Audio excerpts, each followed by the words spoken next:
Hello YouTube, it's Taz101 Saga. I'm here for yet another unboxing already.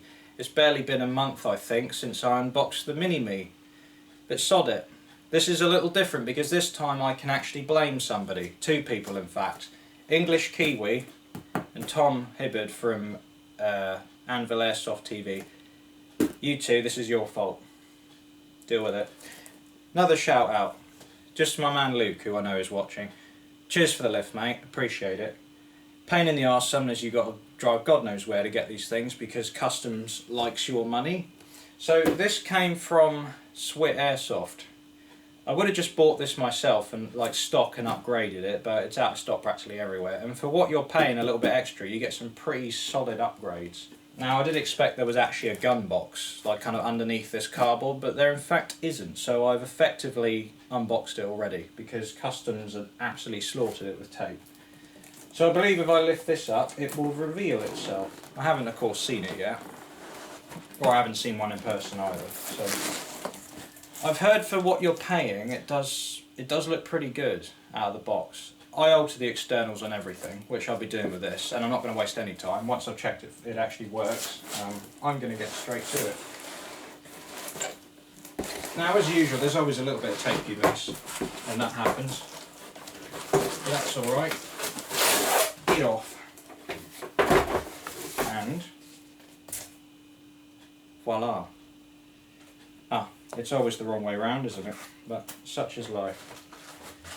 This is the CYMA M16A1. Handguards are less creaky than the real thing. I believe that the bolt catch does actually function if you lock it. Although this seems to be the older version or something. I've noticed it has an A2 barrel. I'm not sure what's going on with that. I thought these all had A1 barrels, so that's something I can change. The stock of course is A2. But that's kind of the same for all of them. As for the rest of it though, it all seems to be correct. This is fully fenced, and the pistol grip is also correct, handguard's correct obviously, rear sight adjustment and everything and all that.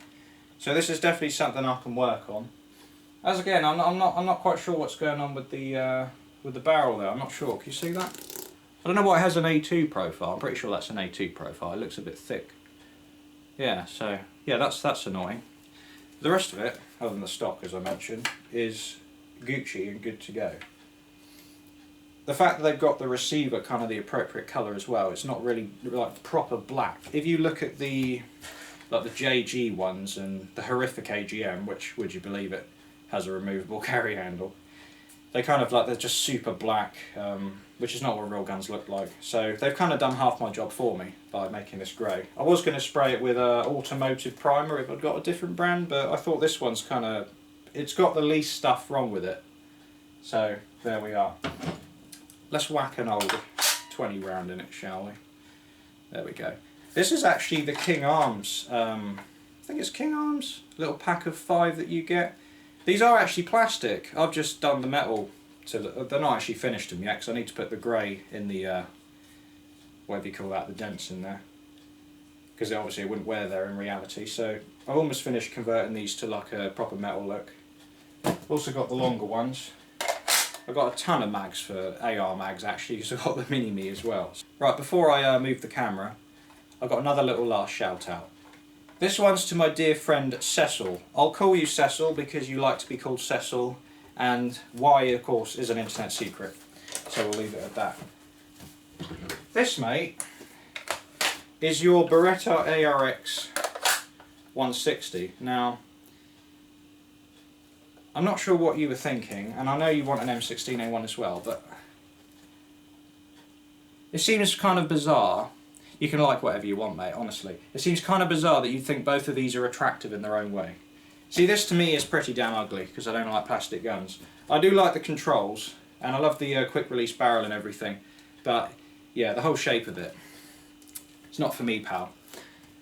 I said I'd be happy to upgrade it, well, I said I'd be happy to fix and upgrade it for you. I didn't say I'd be happy to look at it whilst I'm doing it. But yeah, the little flip sights though, they are dope. I like those. Let's have a look at the A1 though, shall we? So what actually is the A1? The A1 was the amalgamation of all the features that they came up with to improve the original M16 after its very disastrous start in Vietnam, should I say. Oh, I've just noticed that has an A2. What is going on there? They seem to have A2 pieces all over this, which isn't how they are on all the other videos. I don't know if this is an older version. If somebody could tell me, please let me know. Luckily, these are all very cheap things to change out, so that's not a problem. The rest of it, though, looks pretty on point. So yeah, I believe that they've added a Lonex piston for a start, and they've also got a WeTech piston head, TNT tight bore in a barrel, TNT hop up and all that stuff. So it should shoot pretty good, hopefully. The only thing I do have for upgrades for this is got a high torque motor there by Rocket. So I've got a lot of magazines for this. Got this original bandolier, a few other bits. If anybody knows if Swit used an older version or something, as I said, yeah, please let me know.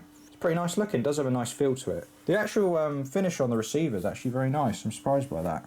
That does actually look pretty good. This polymer is actually very good. That's nice and thick. I mean, it's appropriate to what A1 furniture should be. It's not like exactly the same as the modern stuff in terms of how solid it is. Same on the real steel, because they used a different plastic back then, of course. Yeah, but all the rest of it is Gucci. So that's it for now. Ugly. That's it for now. And thanks for watching. Please feel free to rate, comment, subscribe, and I will see you soon.